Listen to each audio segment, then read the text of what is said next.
Okay, welcome back, everyone. I hope you had a good lunch. And we'll continue with item 2C, the report on teaching performance assessment comparability study. This item is being presented by Mr. Taylor, and this is an information item. So, Mr. Taylor, will you please begin? Good afternoon, Commissioners. I brought some friends with me today for this item, and I'm going to go ahead and introduce them real quick. The first one is Andrea Sinclair from Humro, and after I do a brief introduction, she's going to do the bulk of the presentation of this information for you. And we also have Jeannie Barron from Fresno State, who represents FAST, and Nicole Marino and Ray Pichon from Stanford, who represent EdTPA. And of course, we have Amy Rising on, who represents CalTPA. In 2015-16, the state budget allocated $1 million to the commission to conduct a comparability study of the 3 TPA models that are being used in the state. And those 3 models, as you'll recall, are the Fresno Assessment of Student Teachers, or FAST, that's used only at Fresno State, the EdTPA, and the CalTPA, or California Teaching Performance Assessment. The comparability study, when it was thought of and the RFP was issued, was designed to look at a couple of specific things. One is the levels to which the different models reliably demonstrate competence of the TPEs for candidates. And also it wanted to look closely at the way that each model measures the constructs involved in beginning teaching. After an RFP process, Humro was selected as the contractor, and they designed a study for this that's outlined in the scope of work section in the agenda item that involves 8 claims, which I won't belabor too much because Andrea will go through each of them with you, and you can read them here. But there are 8 claims about the 3 TPA models that were to be considered. And then they designed 7 studies or 7 activities to investigate each of those claims. And this project went on for a couple of years and ended in December. It was run by a technical advisory committee that was made up of 2 representatives from each of the 3 TPA models and 2 other experts in the field. And of course, a lot of commission staff also were involved in all of the meetings of the technical advisory committee.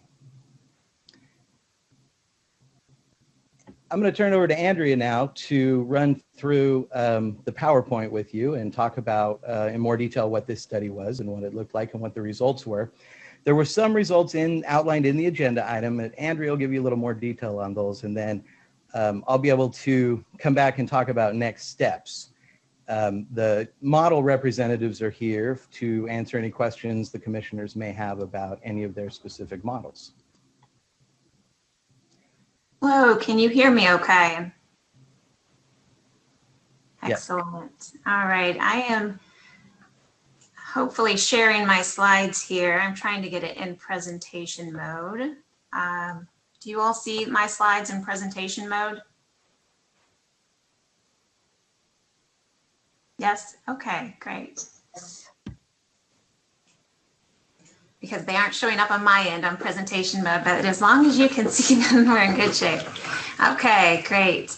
Well, thank you all for inviting me to share about the comparability study, and thank you, Mike, for that introduction. Just to provide a little bit more background, the purpose of this study was to ensure that the TPA models are sufficiently comparable, that they are equitably assessing candidates working toward a California preliminary multiple or single subject teaching credential. And that comes directly from the RFP, the request for proposal that we responded to. Now, at the first TAC meeting, as Mike said, there was a TAC, a technical advisory that guided this research. We spent some time talking about, well, what does that really mean?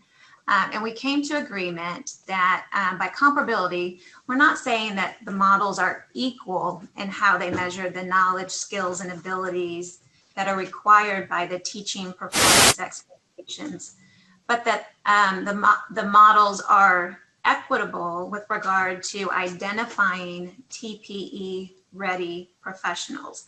And by TPE ready, we mean that beginning teacher candidates who possess the knowledge, skills, and abilities that are required by the teaching performance expectations. So to frame this investigation, we used a theory of action approach to identify the claims that need to be substantiated to obtain that ultimate objective, that the models equitably identify TPE-ready professionals. And again, the TAC did provide guidance on the design, implementation, and interpretation of these activities. I realize that because I'm only seeing I'm not seeing it in presentation mode, some of my animations, I'm not seeing them. So just bear with me as I advance.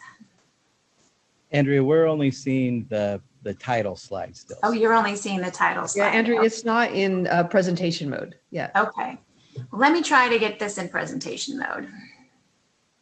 Maybe somebody at CTC could just drive for you.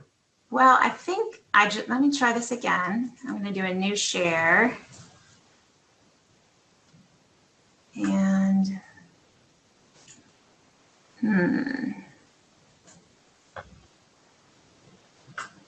we tried this out yesterday and it looks a little different than it did yesterday when I was trying it out. I have multiple monitors on my end. I'm not seeing all of them. What about now? That's working now. Yeah. It did advance. Yeah. Okay, thank you. Sorry about that. Well, good. Okay, so this is the things I just went through here. So Mike said we have 8 claims, and I'm not going to read each of them. I will revisit some of the claims as I give you an overview of the findings from each of our activities. But these are the first 4, and here are the next 4. I know you all have access to our full report.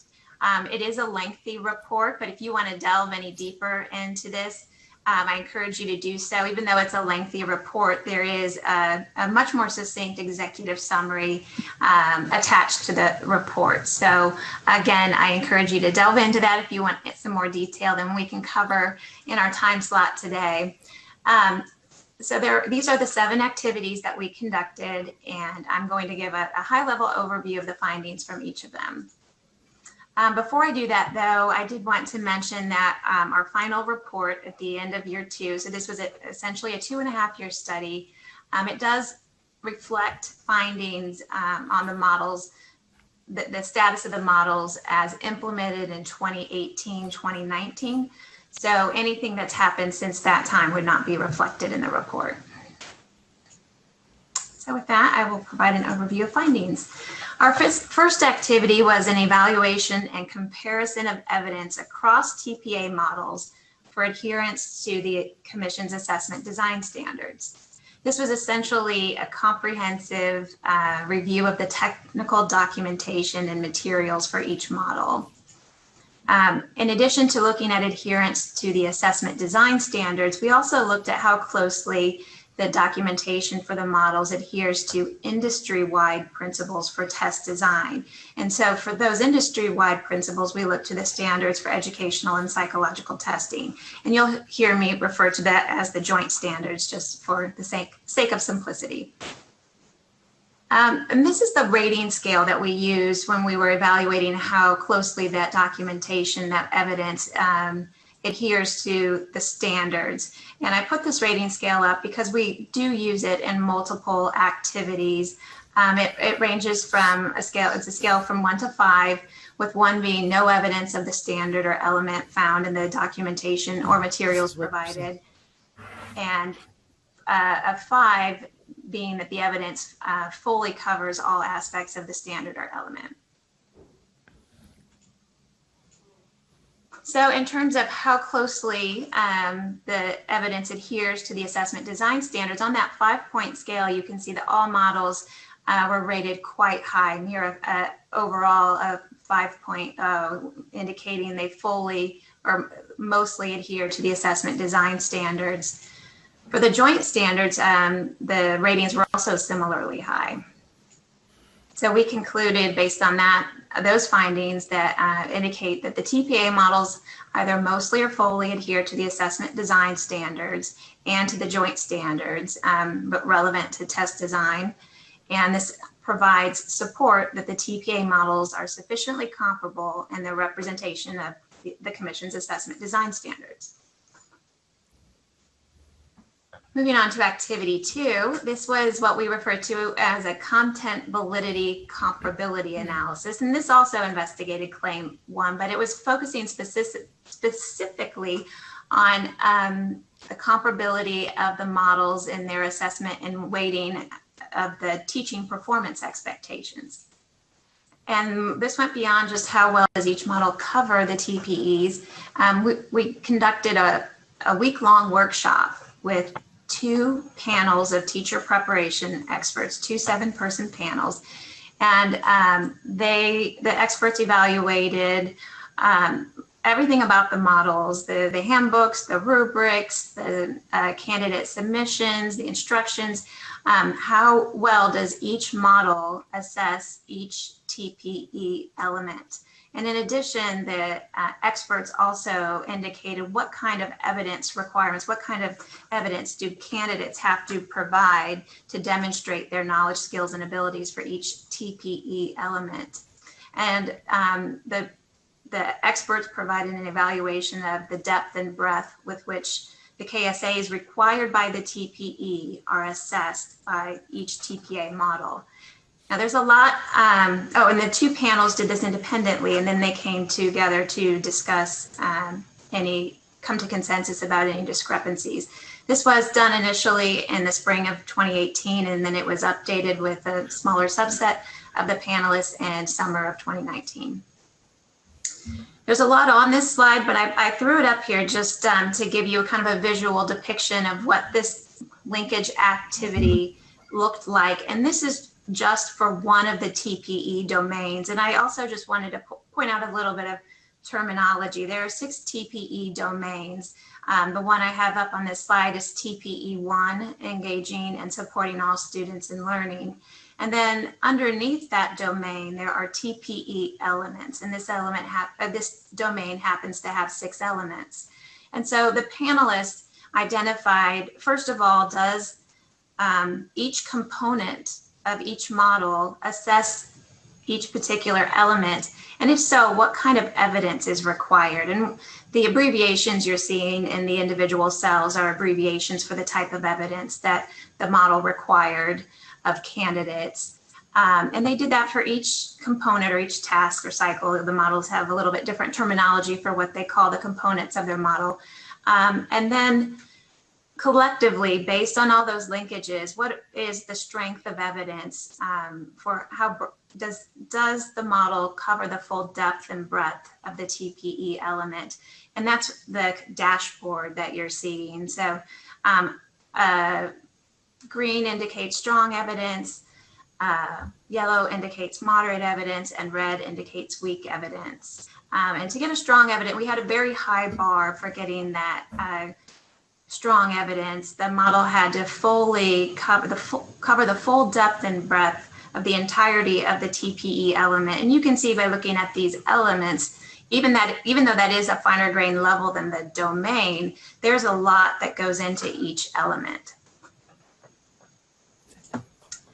Assessment Design Standard 1A requires that each TPA task must be substantively related to 2 or more major domains of the TPEs, and that collectively the tasks and rubrics in the assessment address key aspects of the 6 major domains of TPEs.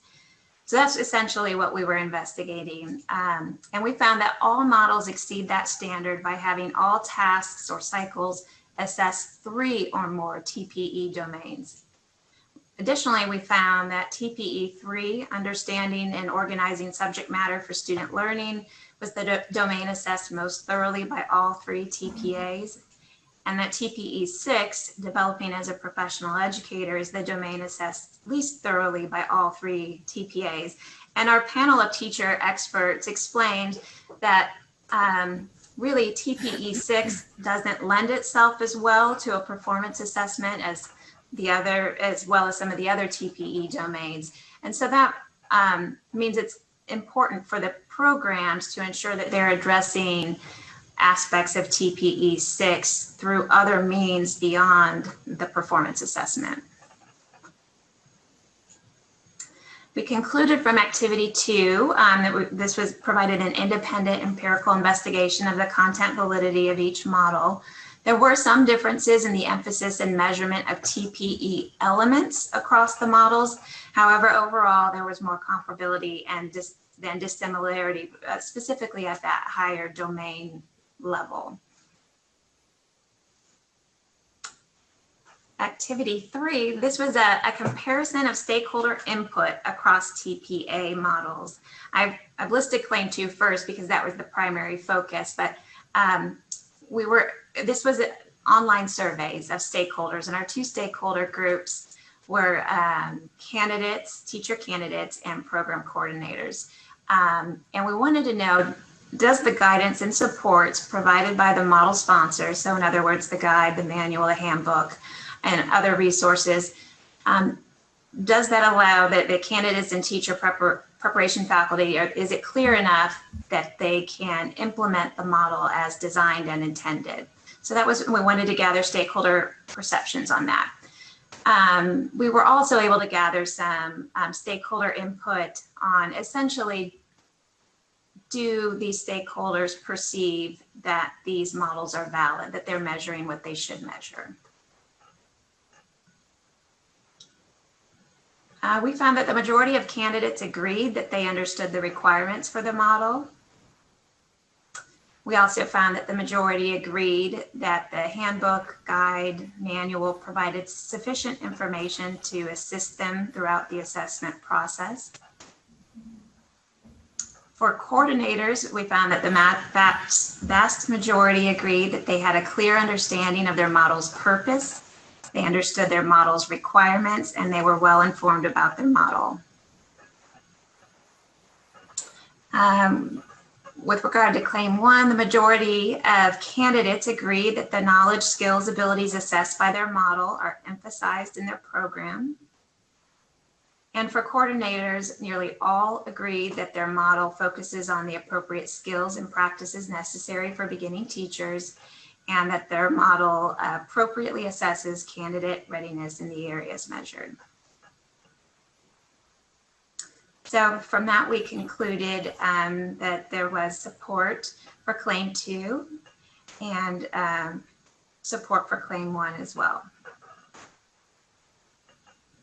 Again, that is based on the people who responded to this survey. And so we do need to keep in mind response rates. So again, this is based on the responses to the survey. And given that the support for these claims suggests that models should be implemented as designed, as intended. Okay, we're moving right along to activity 4. This was a review of all things scoring. So we looked at scoring rubrics, score training, and score reports. And this activity investigated multiple claims, and I'll provide an overview of the findings for each of those. We used information obtained from activities 1 and 2, in addition to conducting a site observation of score training and calibration, and interviews with key scoring personnel.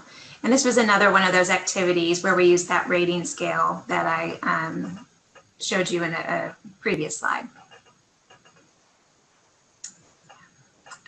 So going back to that rating scale, in terms of the evidence that scoring rubrics are clear and detailed, you can see that on that 5-point scale, the ratings were quite high.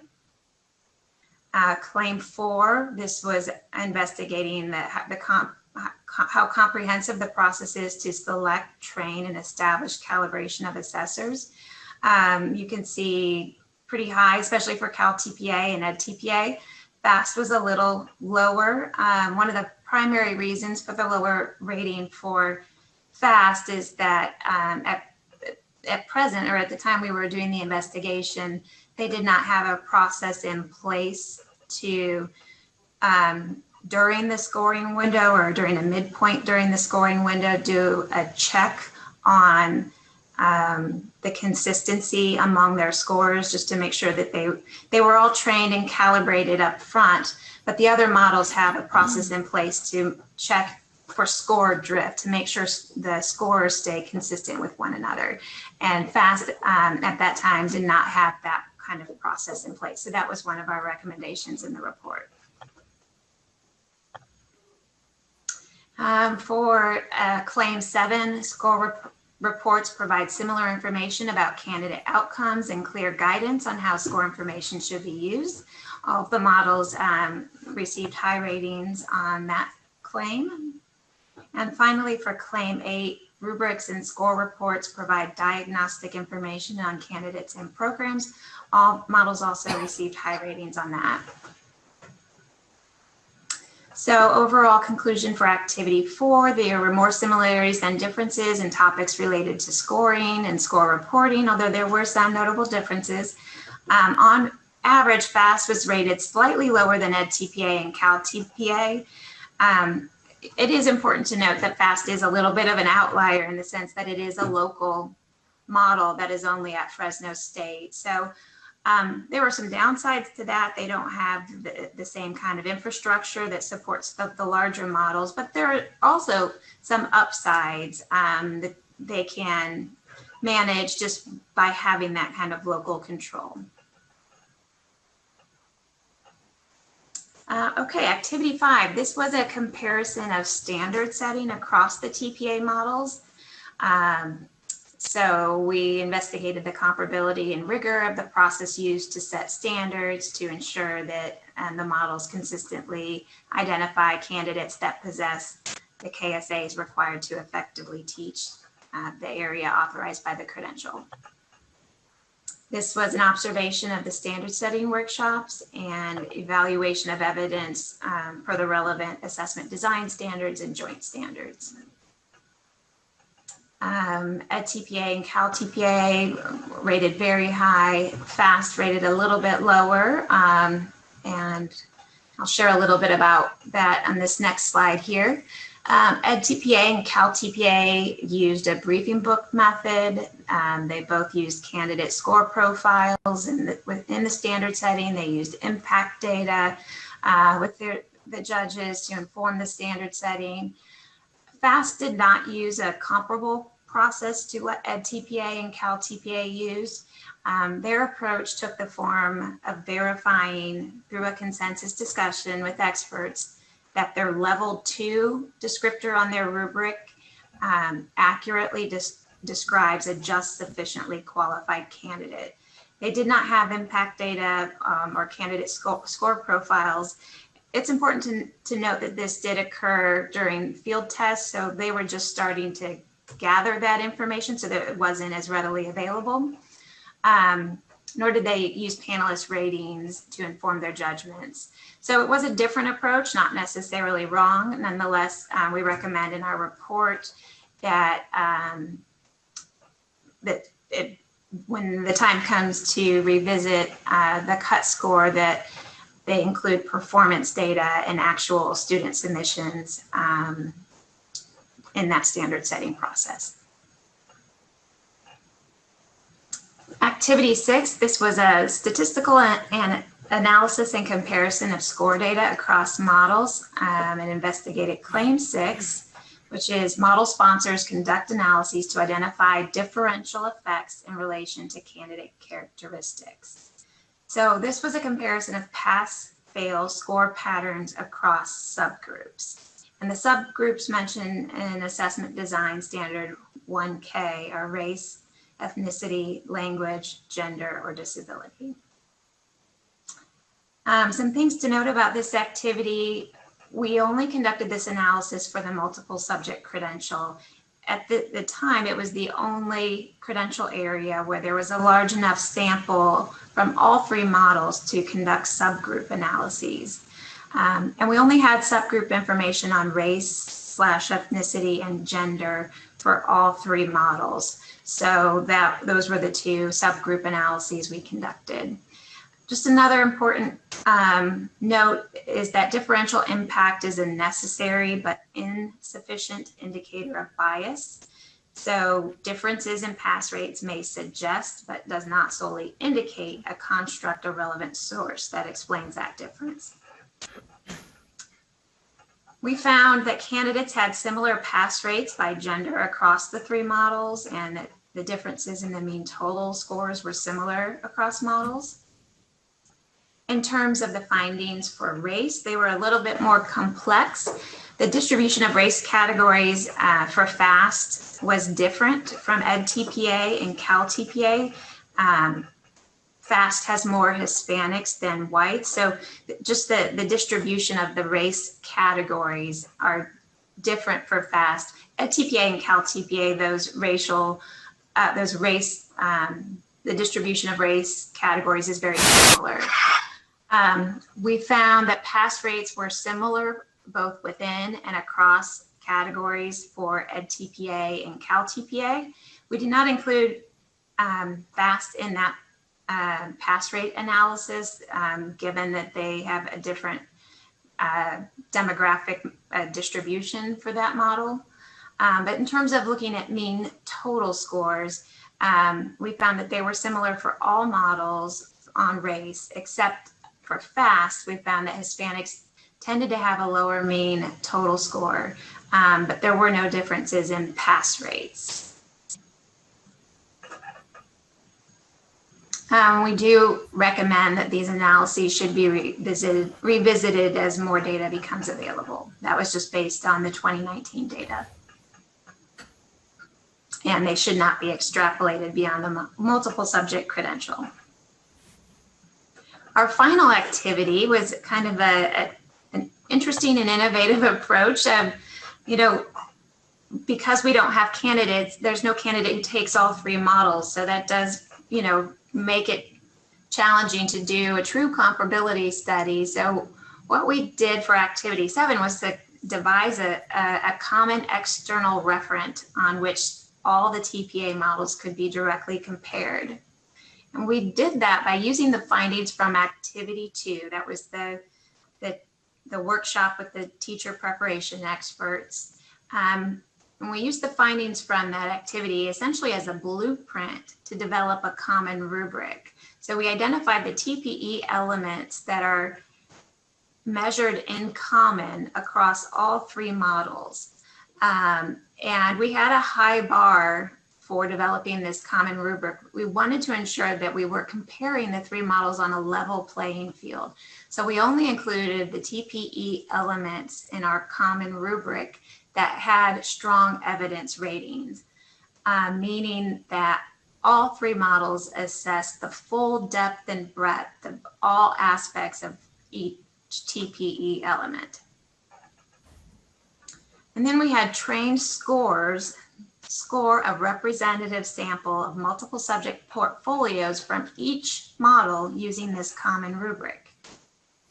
And we conducted some comparability analyses across the models using scores on the common rubric as the referent.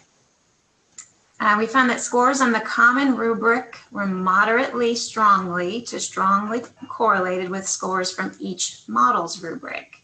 And that supports that each of the models measure a common domain.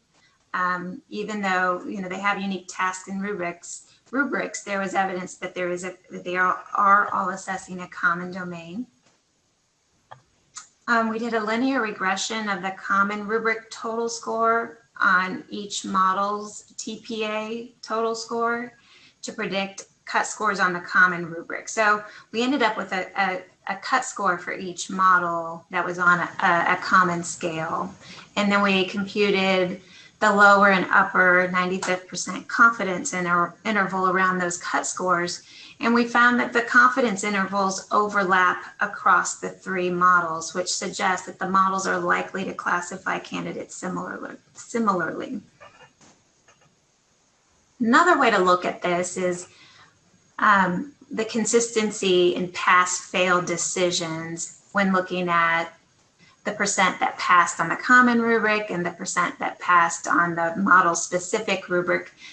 What's highlighted in green on this table are those consistent classifications. So both models scored the same candidate as passing.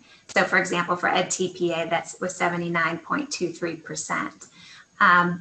Both models identified the same candidate as failing, that was 6.9%. The off diagonal values are misclassification. So the two models classified the same candidate differently. The take home message is, though, that the classification consistency was much higher than the misclassification.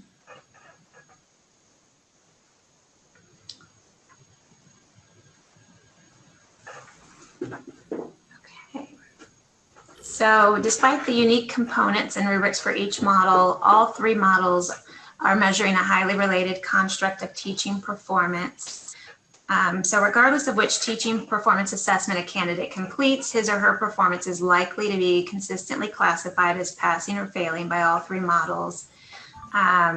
This does support that the three models equitably identify TPE-ready professionals, but, and this is a very important caveat, this is based on a small subset of the TPEs that were identified as the common TPE elements across all three models. So that this is based on a small subset of the full TPE. So that is an important caveat.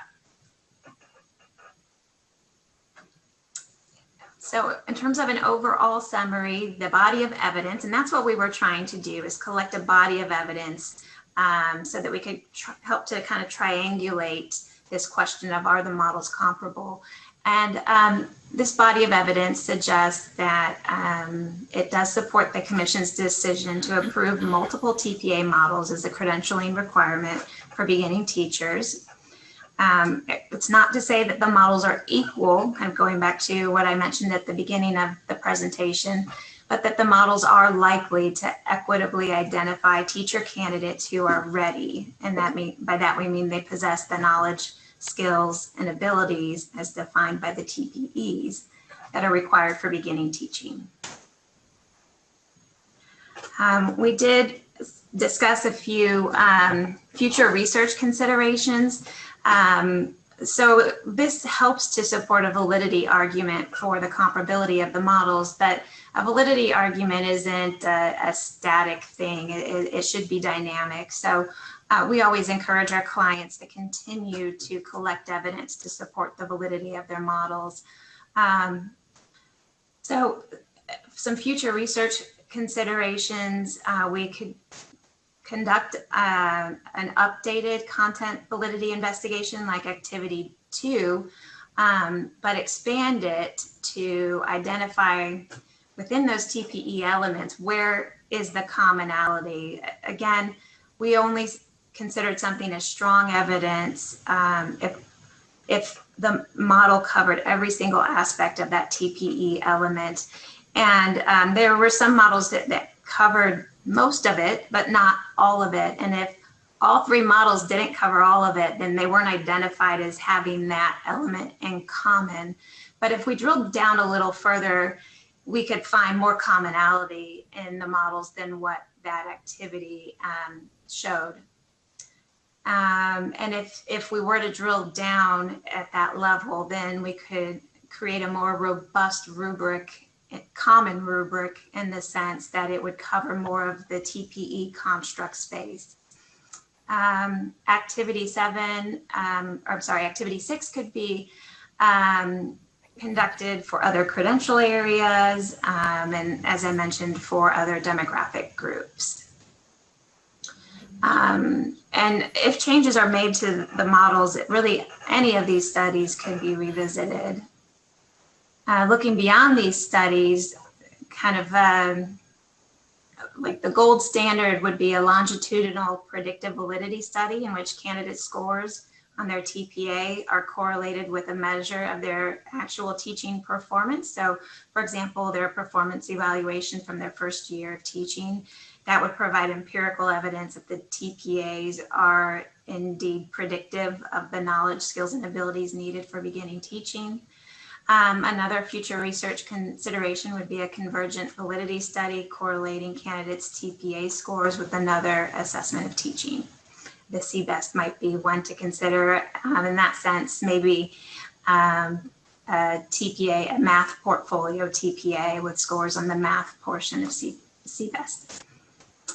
And with that, I will turn it over for questions. Thanks, Andrea. I think real quick, I'll just mention that the next steps here for staff are going to be to work with each of the model sponsors on annual reports for each of these models to report to the commission. And so we're thinking now about what kind of information we need to collect from each of these models going into the future, in addition to the information we're currently collecting. And that's the end of our presentation for this portion. And as Andrea mentioned, we're ready to turn it over for public comment and questions from commissioners. Thank you. Thank you so much, Ms. Sinclair and Mr. Taylor. We'll now open up for public comment. Do we have any public comment on this item? No, we don't. Okay, so we will open it up to commissioners for discussion. Again, this is an information item. So, you know, it's discussion questions. Go ahead and raise your hand, either digitally or otherwise.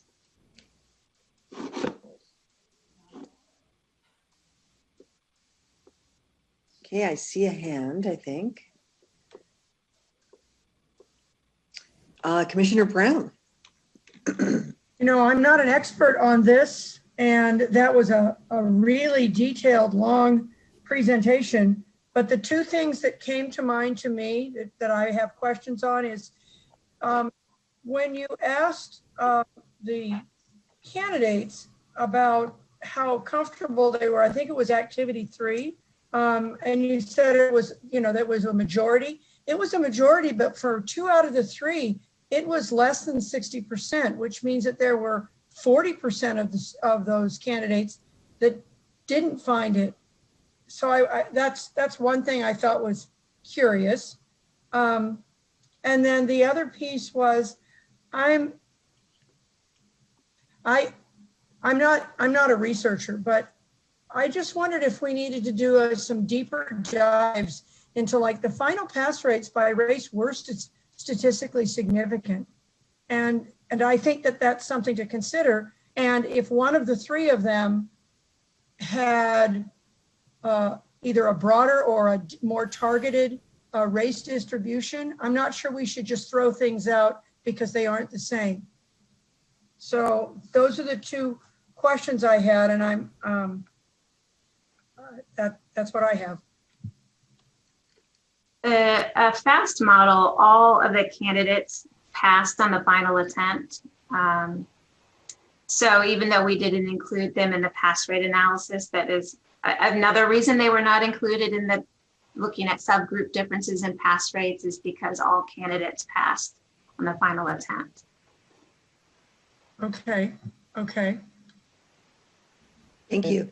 I think to the rest of your question. It's just a really big issue with assessment from infancy through old age, is the issue of race and ethnicity, as well as gender, and the fact that language was not even it wasn't looked at. I'm just wondering about that. I think.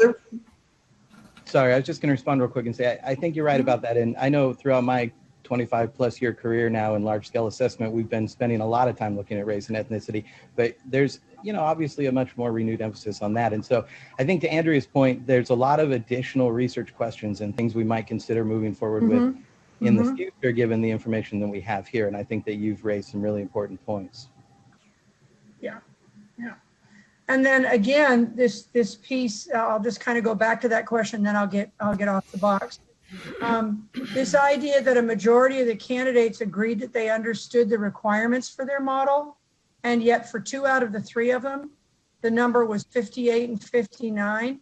That tells me that nearly 40% of the candidates in 2 out of those 3 models don't think they understand the requirements of the TPA model. Seems like that's kind of a high number. I think it's worth, I agree with you, but I think it's worth mentioning, again, Andrea mentioned it originally, that These models were very new when this comparability study was done. You'll Okay. recall a couple of years ago, we came to you just to have these updated models approved, and that was Yeah. going on while this study was going on. So that may account for some of that. Yeah. And another, An eye on that.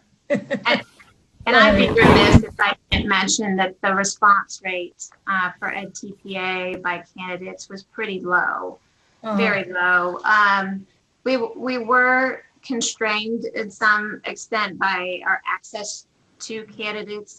We had to have the program coordinator forward the survey to the candidates, and so that was kind of a level removed, and I think that could have been part of the issue. But you know, we always hear that kind of caveat around like how representative is the sample, and in this case, given that the response rate was so low, we do have some concerns about how representative it may be. Yeah, that was the only other thing that I noticed in that previous slide, was that while the response rate was close to 45% for FAST, EdTPA didn't even make it to 7%. Mm-hmm. Yeah. And I think that does also illustrate kind of some of the benefits of that local control of just, you know, the small kind of close touch at FAST. Yeah. Yes, exactly. All right, commissioners, do we have any other comments or questions?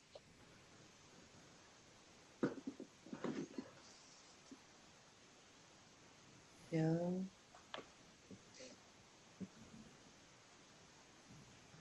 Okay, so Commissioner Sloan.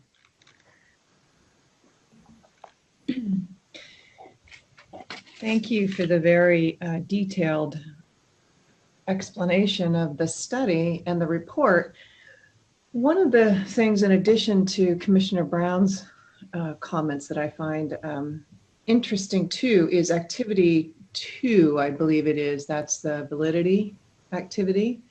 And a couple of things stood out for me. One, I know that the assessment design standards do not specify which elements in a TPE domain that the assessment must cover, but the panel did decide that the domain itself, what was the term, that the key aspects of the domain were covered by each of them, even if each of the assessments measured different elements within the TPE. So my first question is, how did the experts or the process identify the key aspects of the domains? Yeah, some of it, you know, I think it, like the terminology is a little vague perhaps, but I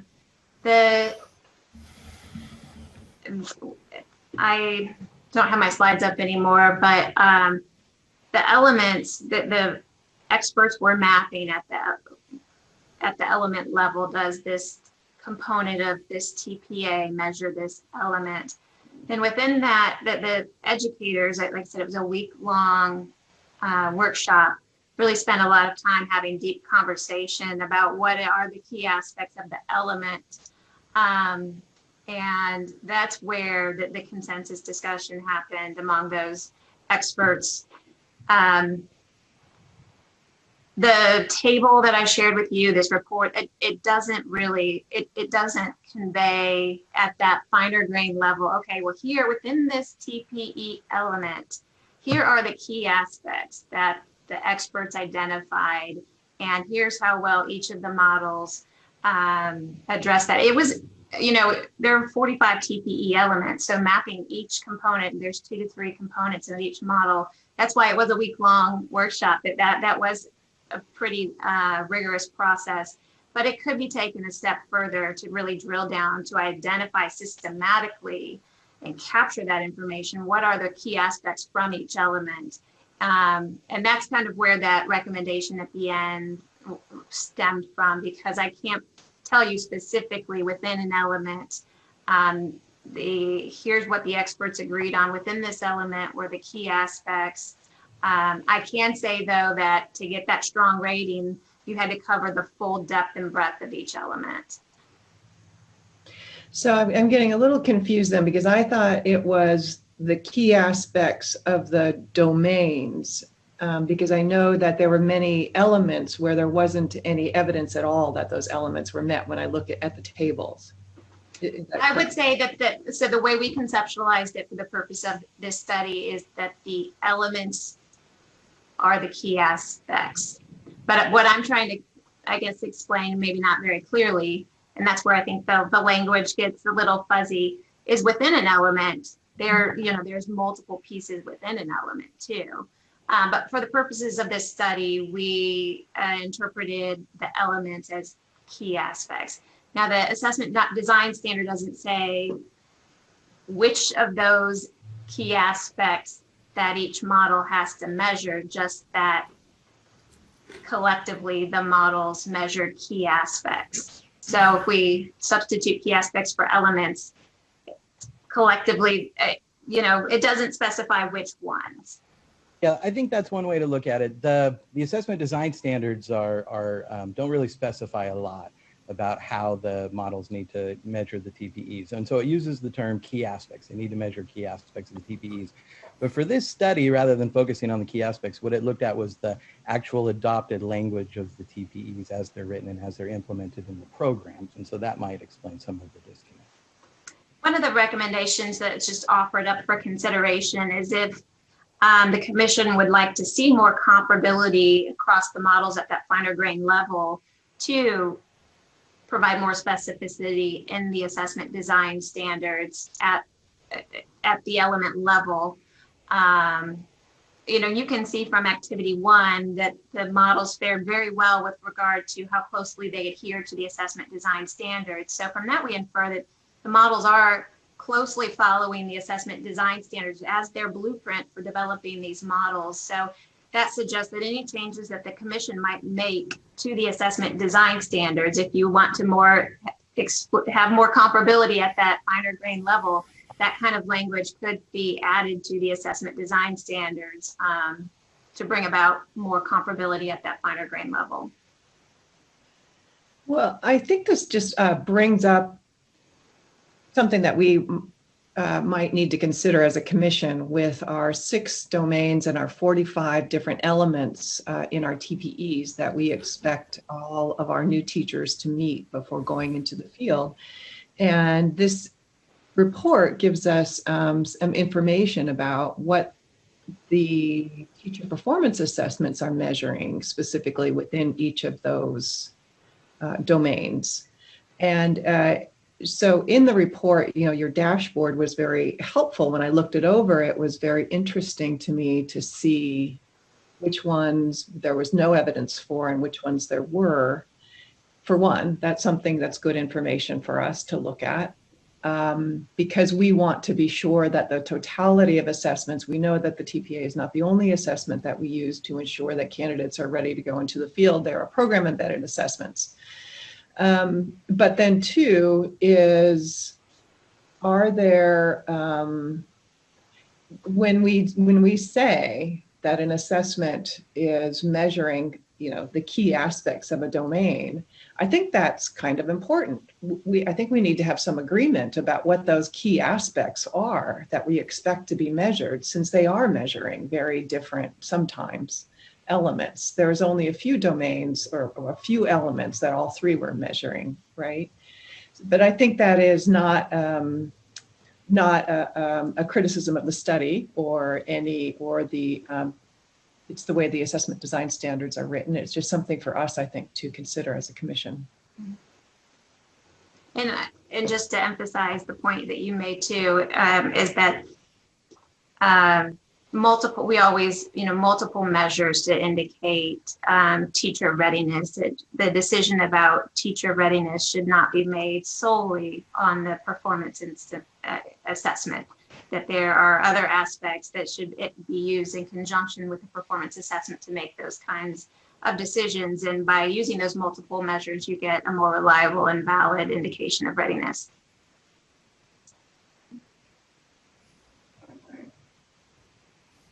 Commissioners, Executive Director Sandy, please. Thank you for the promotion.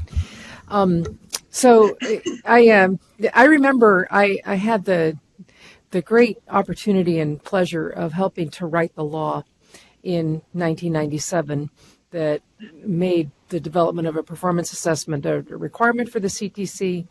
I remember the negotiations within that process, the legislative process, around whether we should have a single system that the state developed and adopted that all programs would implement, or whether we should allow for innovation to occur and other kinds of models to emerge based on the diversity of the preparation programs we were working on, and also based on the lack of our developed knowledge about what a really strong performance assessment, should be. We had some good examples in our formative assessment work that we were doing with induction and BITSA, the BITSA programs. We had some good exemplars with the National Board for Professional Teaching Standards, but California was really first, I think, maybe neck and neck with Connecticut. Ray Pichon is on the phone here, or on the Zoom here, so he could probably debate history with me. But this was a very early idea in terms of how we bring this into preparation and use it for licensure. And I've said before and would say again that California set out to do maybe one of the most challenging things we could have done, which is to allow multiple models to be designed, to provide choice about where within the 6 broad domains of the performance expectations and the 45 elements, to let the decision about what's key here lie to a large extent with model designers. And to put some confidence in the notion that a performance assessment is a capstone experience for people completing accredited preparation that is expected to teach all the performance expectations, enable practice of them, and assess within the program these things. This was a grand experiment that we launched in 1997. The legislature bought into it in 1998. We got some funding a couple of years later to begin building the original Cal TPA. And then the PACT assessment came along because the opportunity was presented by the legislature and within our design standards to allow institutions to design their own. So the PACT consortium built one. The Fresno State faculty built one, and we had 3 models that we've worked with for 20 years now, and have, I think we have a stronger system of performance assessments because we allowed the variation. But what we haven't really been sure of, while I've been fairly sure that the DNA across these 3 assessments is very similar, we haven't had this kind of evidence or this kind of study heretofore that would tell us with more exactitude what kind of comparability we're getting. So I find it an enormous relief as someone who's been watching this for a long time, but also a point of pride to see the level of comparability that HUMRO, Andrea and her team were able to find by doing this diligent study. I find that the implications for our design standards, I think, are interesting, that we have a set of design standards that require validity and reliability to be established, but allowing that within a very flexible set of approaches, that's the challenge, right? How do you, if you really want high validity, high reliability, you don't allow so much variation, right? But the variation in California that we've allowed has now been demonstrated to result in fairly comparable models that are assessing candidates within the scope of our TPEs effectively. And I think that's an extraordinary thing to have found, and I would love nothing more than a 10-year research agenda to dig into the next steps for research. I think there's so many different things we could tease out by going deeper, but I think this is a good point, a good place to pause and just recognize that California's experiment, I think, has been wildly successful in the use of performance assessments that can capture candidate ability to synthesize their knowledge, skills, and abilities and demonstrate it in ways that are scorable and reliable. That is exciting. So I just wanted to, bring some history into the context and conversation, and thank Andrea and the team with Humro. It's been really a pleasure to work with you. I see Nicole Marino and Ray Pichon are also online with us here. It's been a pleasure to work alongside you and look together and collaboratively at the systems, and the FAST group as well. I think we enjoy in California more of a community of practice around performance assessment than a competitive market ethos. And that's good too. I mean, I think we have all been contributing across these systems to each other's ideas and approaches and practices. And it's made what we're doing stronger. So just wanted to offer that. Thank you, Mary. And I also want to just echo my thanks for the Commission for supporting this research, Mary and Terry and Mike and Catherine, and also the model sponsors for working collaboratively with me to provide lots and lots of information to me. I've sent lots of emails and phone calls requesting information. So thank you, Nicole Marino and Jeannie Barron and Amy Rising for your support. This was an interesting project, and thank you. All right, so we have a comment from Commissioner Brown and then Commissioner Sloan. Chair Sloan. I really appreciate that historical perspective, Mary, and I want you to know that as I was looking at those things, actually the first thing that I noticed, and I really liked it, was that there's more than one right way to find out what teachers know and are able to do. And I think that that idea that you described as more less competitive but still diverse is really important. I think that Fresno model really is to be acknowledged as a group of people that really worked hard to say, we want to do it in a way that makes sense for us, and we also want to hold to the standards. And I think that's really, that I thought, because I started with those questions and concerns, which are, I still wanted to bring up, I think that the overall result of this study shows that there is more than one right way to do it. And that's usually the case. Thank you. Commissioner Sloan. Thank you, and thank you, Mary, for the history again. I completely agree that the experiment that we have done in California has been remarkable, and the opportunities to have multiple ways of engaging in these performance assessments is important. And I also think what has become very valuable about this study is actually that dashboard about the domains, and it speaks to what I was saying in the beginning about one of the things that I hope we are going to be doing in our work over time is really understanding what are the essential reporting data elements that we need in order to ensure that our programs are effective and ready to go. And also so that this can tell us potentially that there are some areas of the TPEs that we want to be sure that programs are focusing on a little bit more in terms of how they're being measured too. So for instance, one, TPE in TPE 4, one of the elements is design and implement instruction and assessment that reflects the interconnectedness of academic content areas and related student skills development in literacy, mathematics, science, and other disciplines across the curriculum. This is a very difficult thing to demonstrate in a slice of time of teaching, which is what our TPAs are.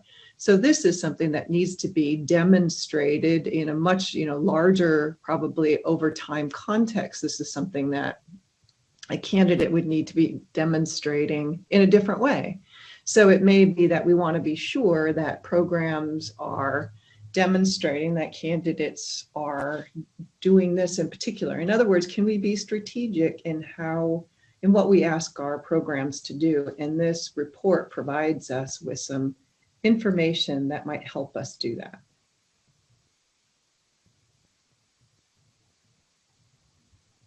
Yes. Absolutely. Commissioners, any other comments? I see Commissioner Wall. Okay. Commissioner Wall? So it's taken me a while to digest all this, even with prior preparation. It's a whole lot to digest, and I think the thing that the sense I'm left with is that we are holding ourselves to a level of scrutiny that is appreciated by the larger education community, part of that community which is critical of performance assessments as high stakes. And I hope that those individuals will dig into this because it makes a significant effort to examine, whether we're really measuring what we say, and are we doing that across examinations? It's quite interesting methodology. I have to comment on that. You've done some interesting things to try to really get at core questions. It deeply relies on experts, right? Which I think is interesting and a potential area of critique. Because it relies on people who have a deep understanding of what's going on, and the layperson may not be able to access that in the same way. So that's sort of I'm trying to be thoughtful about what I think is really excellent work, and I'm really applauding Executive Director Sandy gives the context. I just think it's really excellent that we continue to really examine what's happening here, and I hope we'll continue to do that because it matters that we continually are critical of what we're doing and think about how we create these structures. Thank you for that. Any other comments, commissioners? I'm scrolling through.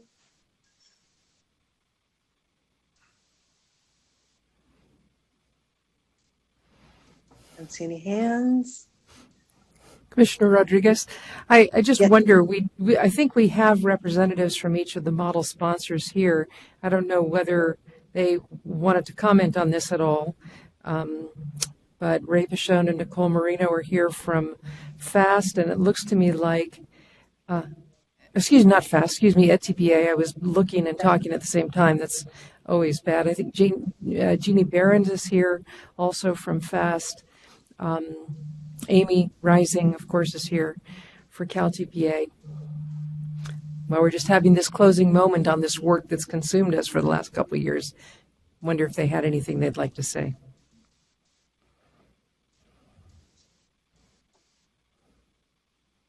Hi, this is Nicole Marino, and thank you, Mary. Thank you, all of us, for having us here.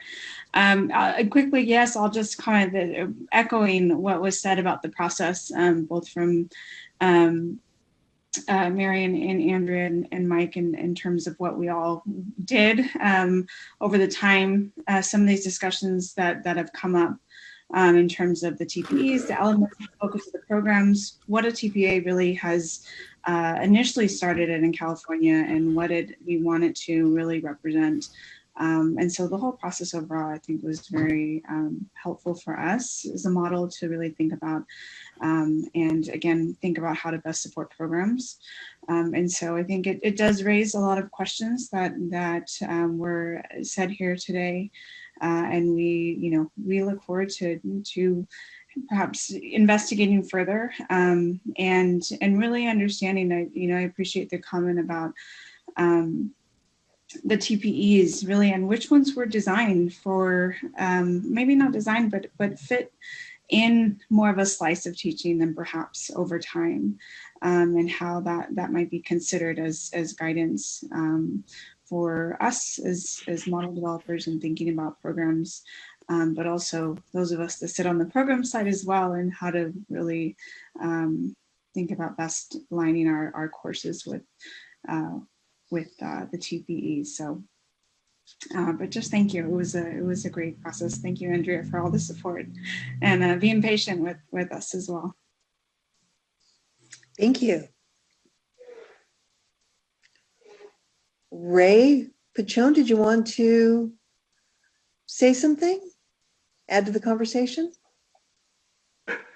Yes, can you hear me? I just want to be sure. Yes. I'm actually communicating. What I would like to do is commend the Commission, as well as California, for the enlightened policies they've had around teacher assessment, enabling universities to make a choice of what model that they would use in implementing the TPEs.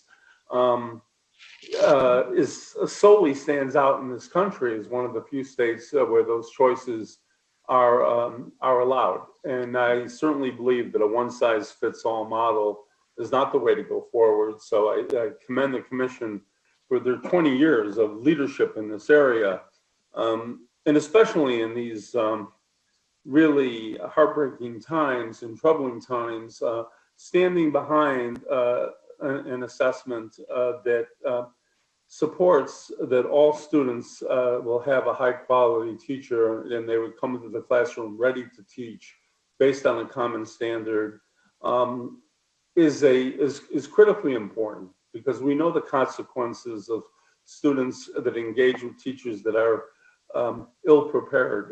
It really is a civil right, and I believe that the states, we work with 20 plus states and with respect to the EdTPA, and the states uniformly look to California for leadership in this area. And California has exhibited a tremendous amount of leadership. When you look at the performance of candidates in California and their preparation on the EdTPA data across 20 states, California is always the lead state with respect to performance by all demographic groups. So there's a lot to be proud of, and I do commend the Commission not only for conducting this study.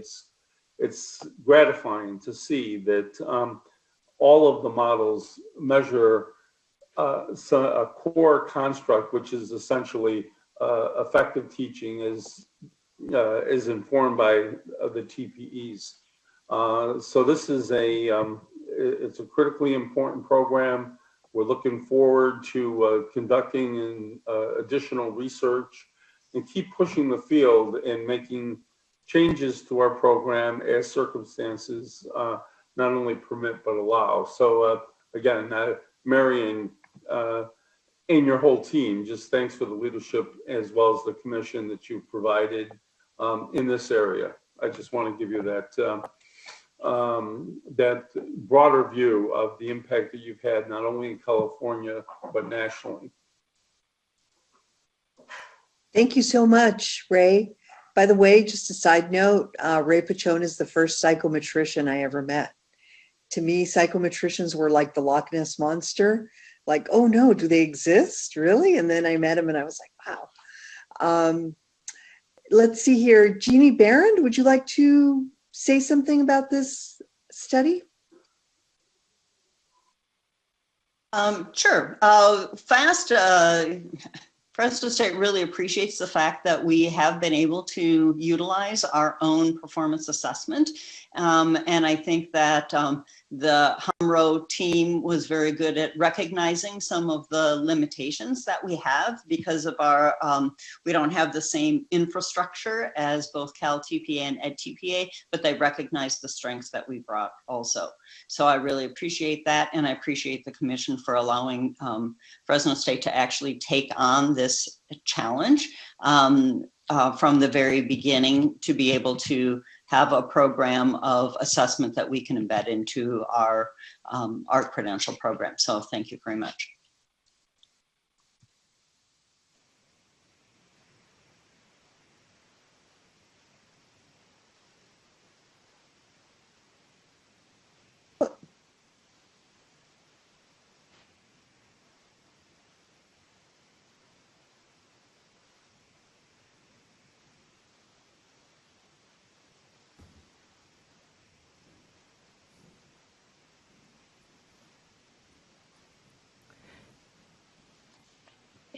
I'm just gonna, can you hear me?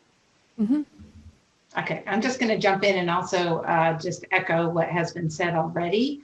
And I also wanna really remind the Commission about the design team that worked with us in a very collaborative way for years to bring the redeveloped model into alignment, and then also to be studied. It's always so important to critique our own work and to really look closely at what we're doing, and to continuously monitor what's happening with assessment results. particularly this issue around subgroups and performance, and making sure that we really are supporting every teacher that wants to come into the profession in a way that helps them improve their practice. So Anna Marie, you were on our design team and we appreciate your input. And so I just would say that as we move forward in time and we have the opportunity to bring to you more analysis and closer look at each of our different assessment systems, I think we can continue this conversation in ways that will continue to help us all understand the condition of teacher preparation. Thank you so much for that, Amy. So this is an information item. No action is needed. I'd like to thank everybody who participated in this, because this is a wealth of information. Again, you know, the multiple measures that we're using to make sure that our teachers are ready to go into the classroom and start assessing and adjusting and getting to know our students and providing that emotional support. So thank you so much for this very important work. And by the way, it was 20 some years ago that I met Ray, not like yesterday. So not so that you guys think like, oh, she never met a psychometrician. It was a long, long time ago. Anyway, so we will go ahead and recess the Educator Preparation Committee, and we're going to go into closed session. So again, thank you so much for all of your work with this. Mr. Taylor, thank you. And we will move into closed session. All right, I will now recess the general session. Members of the commission will go into closed session. The general session will reconvene at 8:30 tomorrow morning. Thank you.